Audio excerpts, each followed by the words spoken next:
पत्थर की बंदिश से भी क्या बहती नदियाँ रुकती है। पत्थर की बंदिश से भी क्या बहती नदियाँ रुकती है। हालातों की धमकी से क्या अपनी नजरें झुकती है। किस्मत को हर पन्ने पर किस्मत लिखवाना पड़ता है।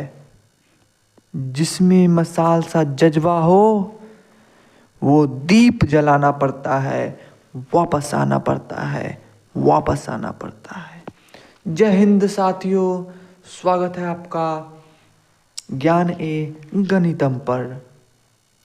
आई होप आप लोग हेल्दी होंगे और अपनी पढ़ाई पूरी लगन के साथ कर रहे होंगे। तो चलिए इस वीडियो को शुरू करते हैं। जैसा कि हम लोग पिछले वीडियो में वेक्टर अलजेब्रा के एनसीईआरटी एक्सरसाइज 10.2 का एग्जाम्पल नंबर 428 सॉल्व किया था और उससे रिलेटेड कॉन्सेप्ट को सीखा था। तो अगर आप लोग उस वीडियो को नहीं देखे हैं तो कृपया आई बटन पर क्लिक करके उस वीडियो को देखें। चलिए आगे शुरू करते हैं। आज हम लोग एक्सरसाइज 10.2 के बचे हुए एग्जाम्पल को सॉल्व करेंगे और उससे रिलेटेड क्वेश्चन को कॉन्सेप्ट को सीखेंगे। तो एग्जाम्पल नंबर 9 जो है, write the direction ratios of the vector A vector is equal to I cap plus J cap minus 2k cap and hence calculate its direction cosines. तो इस question को solve करने से पहले हम लोगों को कुछ कॉन्सेप्ट सीखना होगा। तो चलिए सीखते हैं। तो चलिए पहले सीखते हैं पोजीशन वेक्टर के बारे में, स्थिति सदिश के बारे में।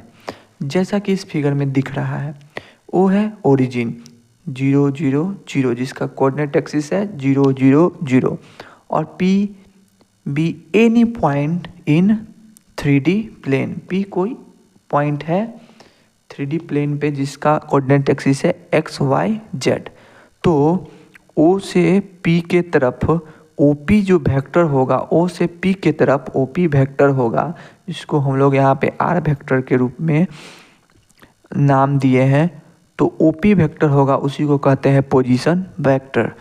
The vector OP having coordinate O as initial point and P as its terminal point, the OP vector is called as position vector। Position vector होगा OP वेक्टर। और जैसा कि हम लोग पिछले वीडियो में सीखा था कि कोई भी वेक्टर का मैग्नीट्यूड कैसे निकालते हैं, तो उसके तीनों कंपोनेंट को स्क्वायर को जोड़ करके उसका रूट अंडर कर देते हैं तो OP वेक्टर का मैग्नीट्यूड निकल जाता है। अब हम लोग सीखेंगे डायरेक्शन कोसाइंस। डायरेक्शन कोसाइंस होता क्या है? तो मान लीजिए OP कोई वेक्टर है, OP जो R वेक्टर है 3D प्लेन पे, जो alpha beta and gamma angle x y and z axis से बनाता हो एंटी क्लॉकवाइज डायरेक्शन में। तो उस तीनों angle alpha beta gamma angle को हम लोग क्या कहेंगे? डायरेक्शन एंगल्स कहेंगे। और उसके कोसाइन वैल्यू को हम लोग डायरेक्शन कोसाइन कहते हैं। Consider OP as a position vector of a point P x y z। The angle alpha beta and gamma made by the OP vector with the positive direction of x y and z axis respectively are called direction angles, and cosine value of direction angles is called direction cosine। अब हम लोग जानते हैं जैसा कि cosine value यहाँ पे alpha के लिए देखिए, कोसाइन वैल्यू अल्फा के लिए बेस क्या हो गया x और हाइपोटेनस क्या हो गया r वेक्टर। बेस क्या हो गया x और r वेक्टर क्या हो गया हाइपोटेनस। इन ट्रायंगल O, इसको मान लीजिए कुछ भी O, मान लीजिए T, इन एंगल OTP। जैसा कि हम लोग जानते हैं जो कोऑर्डिनेट एक्सिस होता है x y z, x जो होता है वो डिस्टेंस होता है ओरिजिन से लेकर के यहाँ तक का, और जो y होता है ओरिजिन से लेकर के यहाँ तक का डिस्टेंस y होता है, और z जो होता है ओरिजिन से लेकर के जो पॉइंट होता है प्लेन का वहाँ तक का डिस्टेंस होता है, वही कोऑर्डिनेट एक्सिस होता है। तो चलिए कॉस अल्फा निकालेंगे। कॉस अल्फा का फॉर्मूला होता है base upon hypotenuse, base upon hypotenuse. Cos alpha cos theta का फॉर्मूला होता है बेस अपॉन हाइपोटेनस। हम लोग ये चीज़ को 10th क्लास में पढ़े होंगे। तो कॉस अल्फा बराबर क्या हो जाएगा, बेस यहाँ पे x है और हाइपोटेनस क्या है r। ठीक, तो कॉस अल्फा क्या हो गया x upon r, cos beta क्या हो गया y अपॉन r और कॉस गामा हो गया z अपॉन r। और हम लोग जो डायरेक्शन कोसाइंस होते हैं उनको एज अ नोटेशन LMN के रूप में लिखते हैं। तो L बराबर x अपॉन r, M बराबर y अपॉन r, N बराबर z अपॉन r। तो ये हो गया डायरेक्शन कोसाइंस। और LR बराबर x, MR बराबर y और NR बराबर z। इस चीज़ को ध्यान में रखना है।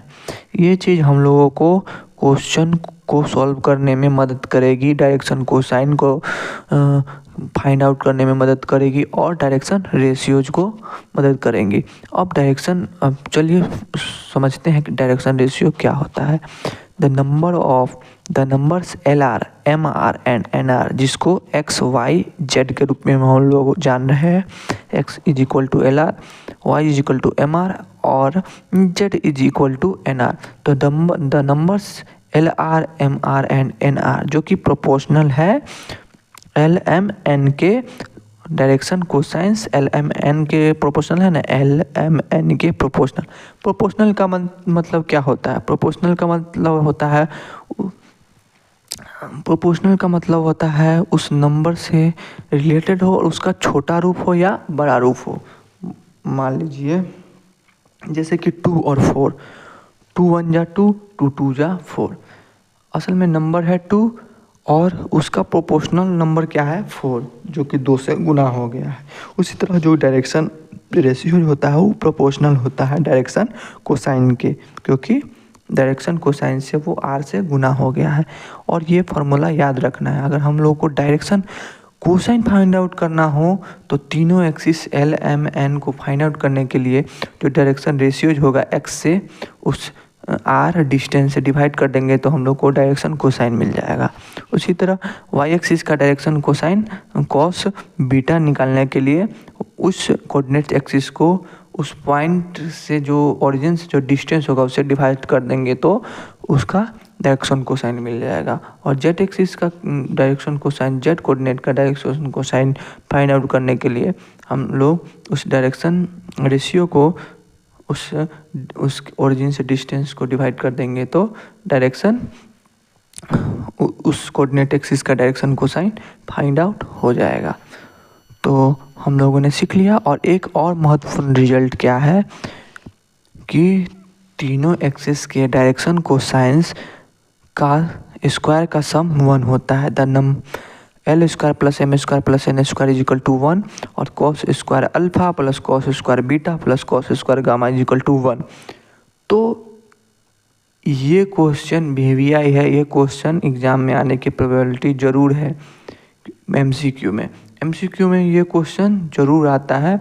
इसका दूसरा फॉर्मेट दे करके ये पूछ लेगा कि डायरेक्शन कोसाइन बताने के लिए, और इसका दूसरा फॉर्मेट दे देगा। मान लीजिए L स्क्वायर इक्वल टू दे देगा 1 square minus M square minus N square और पूछ देगा कि ये डायरेक्शन कोसाइन है या नहीं है।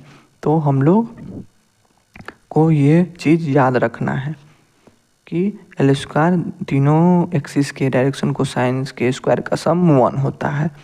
Cos square alpha plus cos square beta plus cos square gamma equal to 1 होता है। और जैसा कि हम लोग ने अभी बताया है कि अगर कोई भी वेक्टर कंपोनेंट फॉर्म में दिया हो xi cap y j cap और z k कैप, तो x y z जो होगा वो प्रोपोर्शनल होगा डायरेक्शन कोसाइन के, और x y z को हम लोग डायरेक्शन रेशियो कहेंगे। देख लीजिए x is equal to LR, y is equal to MR, z is equal to NR। तो असल में x क्या है LR है, y is equal to MR है और NR z है, जो कि एक डायरेक्शन कोसाइंस के प्रोपोर्शनल है। तो x y z है जो डायरेक्शन कोसाइन के प्रोपोर्शनल है। x is equal to L R होता है, y is equal to M R होता है और z is equal to N R होता है। तो ये तीनों क्या हो गया, डायरेक्शन रेशियो होगा। अगर कोई भी वेक्टर कंपोनेंट फॉर्म में लिखा हुआ है तो वो जो कंपोनेंट्स होंगे एक्स आई के कंपोनेंट, जे के कंपोनेंट और के कंपोनेंट, वो असल में क्या है, डायरेक्शन रेशियोज है। और उस डायरेक्शन रेशियोज को अगर हम लोग उसके मॉड से डिवाइड कर दे, इसके मॉड से अगर हम लोग यहाँ पे डिवाइड कर देंगे तो हम लोग को तीनों एक्सिस का डायरेक्शन कोसाइन मिल जाएगा।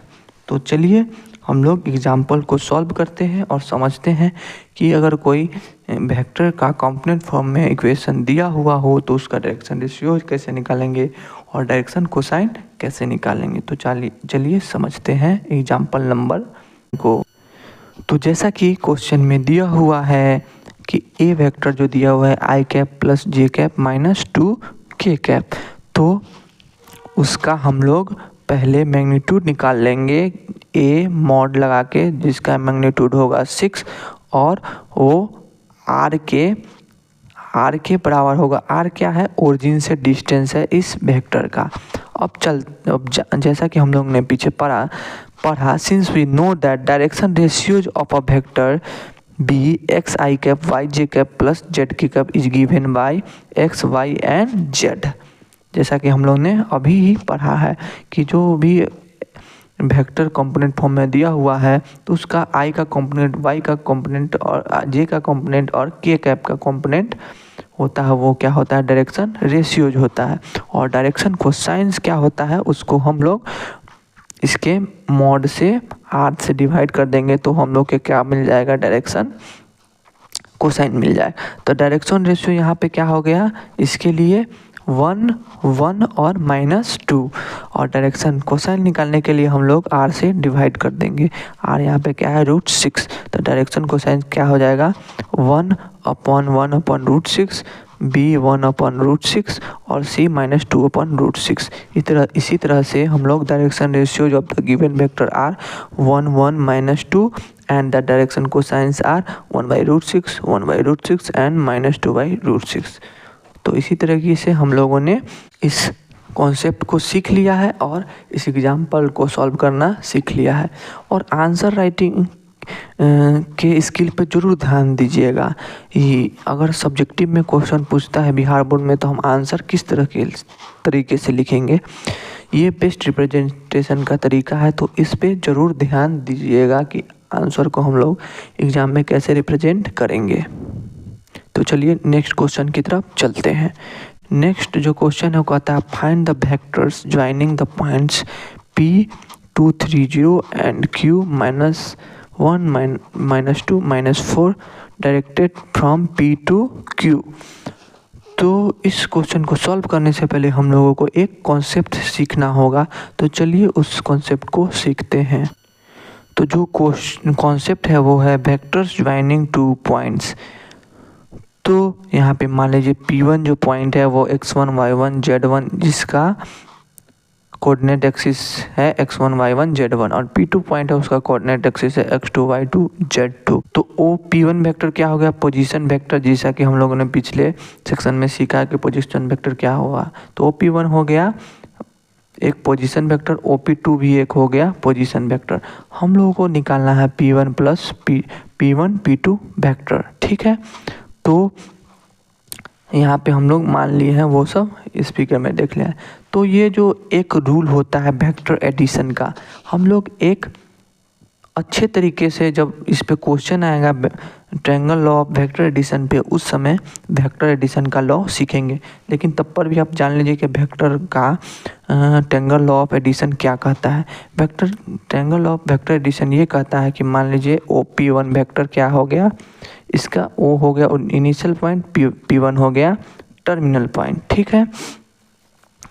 और दूसरे के टर्मिनल पॉइंट से एक दूसरा वेक्टर जुड़ता हो जिसका इनिशियल पॉइंट दूसरा का एक टर्मिनल पॉइंट हो। ये इस OP1 वेक्टर का P1 हो गया जो कि टर्मिनल पॉइंट हो गया, और P1 P2 का जो इनिशियल पॉइंट हो गया वो OP1 का टर्मिनल पॉइंट हो गया। तो ट्रायंगल ऑफ वेक्टर एडिशन क्या कहता है, OP1 vector plus P1 P2 vector जो होगा वो OP2 वेक्टर के बराबर होगा। देख लीजिए, यही कहता है using triangle of vector addition OP1 vector जो होगा प्लस P1 P2 वेक्टर होगा वो OP2 वेक्टर के बराबर होगा। ये ट्रायंगल ऑफ वेक्टर एडिशन कहता है। तो हम लोग को जो निकालना है वो क्या निकालना है, P1 P2 वेक्टर। तो P1 P2 वेक्टर जो हो जाएगा OP2 vector minus OP1 vector.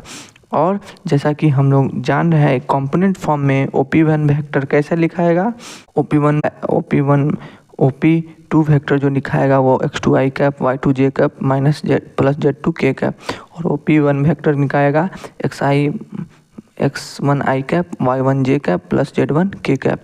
और दोनों को घटाने, हम लोग घटाना पिछले वीडियो में सीखे थे कि दो वेक्टर जो कंपोनेंट फॉर्म में दिया हो उसको घटाते कैसे हैं। तो उस घटाने के क्रम में सिर्फ उसके कंपोनेंट का घटाव होता है। तो क्या हो जाएगा, यहाँ पे P1 P2 वेक्टर हो जाएगा x2 minus x1 i cap plus y2 minus y1 j cap plus z2 minus z1 k cap. यहाँ पे सॉरी k कैप होता k कैप। तो यही होता है अगर वो 2 पॉइंट से पास कर रहा हो, उसका इक्वेशन क्या होता है, x2 minus x1 i cap. दूसरे के कोऑर्डिनेट एक्सिस से पहले पॉइंट के कोऑर्डिनेट एक्सिस को घटा देंगे और उसको कंपोनेंट फॉर्म में लिख देंगे। तो वही होता है वेक्टर का इक्वेशन। और ये उसका मैग्नीट्यूड कैसे निकालते हैं वो दिया गया है। तो इस दोनों फॉर्मूले पे क्वेश्चन पूछ सकता है MCQ में या 2 नंबर क्वेश्चंस में। तो चलिए आइए इस कॉन्सेप्ट पे जो एग्जांपल है उसको सॉल्व करते हैं। जैसे कि हम लोगों ने पढ़ा है इस क्वेश्चन में दिया हुआ है, पिछले वीडियो में हम लोगों ने पढ़ा है क्या, since we know that the vector joining the points P1 P2 x1 y1 z1 x2 y2 z2 is given by P1 P2 vector का जो इक्वेशन होगा x2 minus x1 i cap y2 minus y1 j cap और z2 minus z1 k cap. और इस question में point दिया हुआ है P2 3 0 एंड Q माइनस 1 2 4। तो हम लोग जान सकते हैं यार x1 बराबर हो जाएगा 2, y1 बराबर 3, z1 बराबर 0 एंड x2 बराबर हो जाएगा -1, y2 बराबर -2 एंड z2 बराबर 4। तो हम लोगों को दोनों का वैल्यू इन सब का वैल्यू इसमें पुट कर देना है। तो so the equation of PQ vector is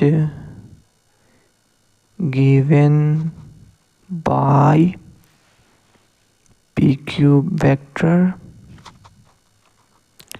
-1 -2 i cap plus -2 -3 j cap plus 4 -0 k cap. तो क्या हो गया, -3 i cap -5 j cap plus 4 k cap. ये हो गया PQ वेक्टर का इक्वेशन। तो hence PQ vector is equal to -3 i cap -5 j cap plus 4 k cap. Answer. अब तो चलिए नेक्स्ट एग्जाम्पल की तरफ चलते हैं। तो जो नेक्स्ट एग्जाम्पल है 11 नंबर एग्जाम्पल, वो कहता है consider two points P and Q with position vectors OP vector is equal to 3A vector minus 2B vector and OQ vector is equal to A plus B vector. Find the position vector of A point R which divides the line joining P and Q in the ratio 2:1। पहला find out करना है जब वो जो point है इस दोनों vector को इंटरनली भी डिवाइड करता हो और जो पॉइंट है वो एक्सटर्नली डिवाइड करता हो। तो इन दोनों में हम लोगों को इक्वेशन पता करना है। तो जैसा कि हम लोगों ने क्लास 10th में जो सेक्शन फार्मूला पढ़ा था वो एक पॉइंट फॉर्म में था और वहाँ पे 2 कोऑर्डिनेट एक्सिस दिया रहता था, तो हम लोग को पता करना रहता था 2 फॉर्म में, जब वो पॉइंट उस लाइन को एक बार एक्सटर्नली डिवाइड किया हो और एक बार इंटरनली डिवाइड किया हो तो कुछ फार्मूला आता था। सेम वही फार्मूला यहाँ पे भी आएगा, लेकिन यहाँ वेक्टर फॉर्म में आएगा। तो चलिए इस कॉन्सेप्ट को सीखते हैं। जैसा कि आप लोग फिगर में देख रहे होंगे, ये OP वेक्टर है और ये OQ वेक्टर, जिसको A वेक्टर नाम दे दिए हैं और एक B वेक्टर दे दिए हैं नाम, और ये R पॉइंट है, जो R पॉइंट है, ठीक है, R पॉइंट है, इसका पोजीशन वेक्टर क्या हो गया, R वेक्टर। ये जो A वेक्टर ये और ये जो B वेक्टर है वो क्या है, पोजीशन वेक्टर है OP वेक्टर का, OQ वेक्टर का, क्योंकि O जो है वो ओरिजिन है, और R वेक्टर क्या है, जो पोजीशन वेक्टर है R पॉइंट का OR वेक्टर। ठीक, तो हम लोग का 2 फार्मूला होता है।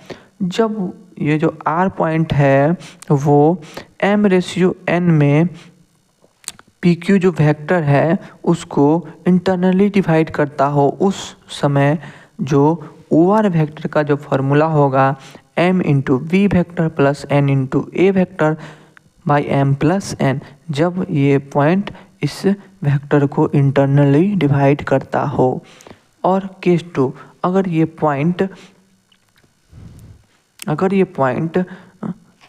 जो पॉइंट है R वेक्टर, जो R पॉइंट है जिसका OR वेक्टर, इसमें R वेक्टर हो गया इसका पोजीशन वेक्टर, R जो वेक्टर हो गया इसका पोजीशन वेक्टर हो।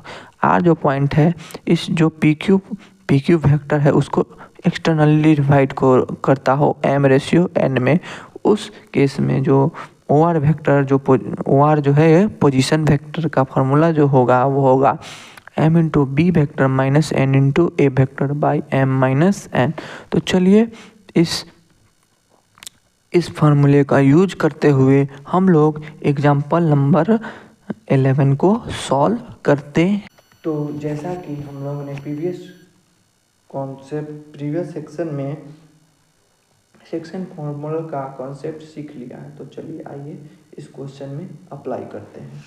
तो जैसा कि हम लोग को पता है कि यहाँ पे OP वेक्टर जो दिया हुआ है 3a माइनस 2b वेक्टर, और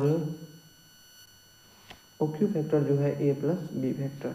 तो और एक पॉइंट दिया हुआ है R जो कि डिवाइड कर रहा है PNQ लाइन को 2:1 में, और हम लोग जानते हैं सेक्शन फार्मूला, जब R जो PQ को इंटरनली डिवाइड करता है तो OR वेक्टर का फार्मूला होता है MB vector plus NA vector by M plus N, और जब एक्सटर्नली डिवाइड करता है तो होता है MB vector minus NA vector M minus N।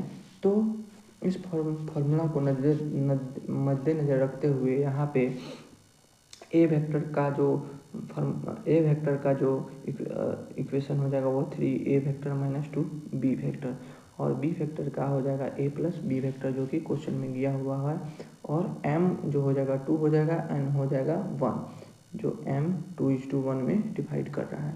तो एक बार अगर इंटरनली डिवाइड करेगा तो उस फार्मूला को, इस सब वैल्यू को उस फार्मूला पे फिट कर देंगे। तो 2 into A plus B vector, 2 into B vector plus 1 into A vector by m plus n। तो इस सब को कैलकुलेट करेंगे, 2a plus 2b plus 3a minus 2b से 2b कट जाएगा और बचेगा 5a वेक्टर बाई 3 वेक्टर। तो 5/3a वेक्टर y वेक्टर का इक्वेशन निकलेगा, जब वो पॉइंट जो होगा R वो AB लाइन को इंटरनली 2:1 में डिवाइड करेगा, और एक्सटर्नली के फार्मूला होता है MB vector minus NA vector by M minus N, और A और B M N का वैल्यू हम लोगों को इस क्वेश्चन में दिया हुआ है। तो OR वेक्टर का कैलकुलेट करेंगे, OR वेक्टर जब जो R पॉइंट है PQ को एक्सटर्नली डिवाइड कर रहा है, तो उस केस में हो जाएगा 2a vector plus b vector minus 3a vector minus 2b vector, इस सब को कैलकुलेट करेंगे तो 4b माइनस a वेक्टर निकलेगा एक्सटर्नली जब डिवाइड करेगा तब। तो चलिए नेक्स्ट एग्जांपल करते हैं, जो कि जो इस एक्सरसाइज का लास्ट एग्जाम्पल है। तो चलिए शुरू करते हैं इस एग्जाम्पल को सॉल्व करना। ये क्वेश्चन जो लास्ट एग्जाम्पल वो कहता है so that the points A 2i cap minus J plus K cap, B I cap minus 3j cap plus 5k cap और C 3i cap minus 4j cap minus 4k cap are the vertices of a right angle triangle. कह रहा है जो ये सब जो दिया हुआ है वो पोजीशन दिया हुआ है, पोजीशन वेक्टर दिया हुआ है ए बी सी का, और हम लोगों को ए बी सी को मिला करके जो ट्रायंगल बनेगा उसको प्रूव करने के लिए बोल रहा है कि यह एक राइट एंगल ट्रायंगल है। तो इसको प्रूव करने के लिए हम लोग पहले ए बी वेक्टर लिख लेंगे, फिर बी सी वेक्टर लिख लेंगे और सी ए वेक्टर लिख लेंगे और उनकी मैग्नीट्यूड को कैलकुलेट करेंगे। और मैग्नीट्यूड जो होगा अगर वो पाइथागोरस थ्योरम को प्रूव कर दे तो हम लोग जानेंगे कि ये जो वर्टिसेस है वो एक राइट एंगल ट्रायंगल है। तो चलिए इस क्वेश्चन को सॉल्व करते हैं। तो चलिए शुरू करते हैं। यहाँ पे ए वेक्टर जो दिया हुआ है 2i कैप माइनस जे कैप प्लस के कैप, और बी वेक्टर जो दिया हुआ है i minus 3j cap minus 5k cap, और सी जो है 3i cap minus 4j minus 4k cap. ये तीनों जो है वो पोजीशन वेक्टर दिया हुआ है ए बी और सी के पॉइंट का। हम लोगों ने पिछले सेक्शन में सीखा था कि अगर दो पॉइंट दिया हो तो उन दोनों को मिला करके जो वेक्टर p1 p2 वेक्टर है उसका इक्वेशन कैसे लिखते हैं, x2 माइनस x1, दूसरे के कोऑर्डिनेट से पहले कोऑर्डिनेट को घटा करके i cap x2 minus x1 i cap plus y2 minus y1 j cap plus z2 minus z1 k cap. ये चीज़ हम लोगों ने पिछले कॉन्सेप्ट में सीखा था। तो चलिए इसको अप्लाई करते हैं। यहाँ पे ए बी वेक्टर निकालेंगे, इसको अप्लाई करके ए बी वेक्टर निकालेंगे तो क्या होगा, दूसरे का 1 minus 2 I cap minus 3 minus minus 1 minus 3 minus minus 1 J cap plus minus 5 और माइनस 1 के कैप। इसको कैलकुलेट करेंगे तो हो जाएगा माइनस आई कैप माइनस 3 माइनस माइनस 1, यहाँ माइनस माइनस 1 क्या हो जाएगा प्लस 1, और 3 माइनस 3 प्लस 1 क्या हो जाएगा माइनस 2 जे कैप माइनस 6 के कैप। इसी तरह ए बी वेक्टर का हम लोगों को कॉम्पोनेंट फॉर्म में इक्वेशन आ गया, और इसका मैग्नीट्यूड निकालेंगे तो हो जाएगा रूट अंडर 1 का स्क्वायर प्लस 2 का स्क्वायर प्लस 6 का स्क्वायर, तो हो जाएगा रूट 41, और ए बी के मैग्नीट्यूड का स्क्वायर करेंगे तो हो जाएगा 41। उसी तरह बी सी निकालेंगे तो हो जाएगा 3 माइनस 1 आई कैप प्लस माइनस 4 माइनस 3 जे कैप प्लस माइनस 4 माइनस 5 के कैप। तो इसको कैलकुलेट करेंगे तो हो जाएगा 2 I cap minus J cap plus K cap, और इसका मैग्नीट्यूड निकालेंगे तो 2 का स्क्वायर प्लस 1 का स्क्वायर प्लस 1 का स्क्वायर, तो हो जाएगा रूट 6, और इसके मैग्नीट्यूड का स्क्वायर करेंगे तो 6 हो जाएगा। इसी तरह सी ए वेक्टर निकालेंगे जो होगा 2 माइनस 3 आई कैप प्लस माइनस 1 माइनस 4 जे कैप प्लस 1 माइनस 4 के कैप, तो हो जाएगा माइनस आई कैप प्लस 3 जे कैप प्लस 5 के कैप। अब ये सब वैल्यू कहाँ से ला रहे हैं, कंपोनेंट से, ए बी और सी के कंपोनेंट से। तो सी का मैग्नीट्यूड क्या हो जाएगा 1 का स्क्वायर प्लस 3 का स्क्वायर प्लस 5 का स्क्वायर, तो हो जाएगा रूट 35। तो सी ए के मैग्नीट्यूड का स्क्वायर हो जाएगा 35। अब यहाँ पे देखिए, जैसा कि हम लोग क्वेश्चन को सॉल्व करने से पहले हम लोगों ने बताया था कि हम लोग किस तरह राइट एंगल ट्रायंगल प्रूव करेंगे। तो यहाँ पे देखिए जो सी ए के मैग्नीट्यूड का स्क्वायर है और बी सी के मैग्नीट्यूड का स्क्वायर है, दोनों का स्क्वायर 35 प्लस 6 से दोनों का स्क्वायर 41, वो ए बी के मैग्नीट्यूड के स्क्वायर के बराबर है।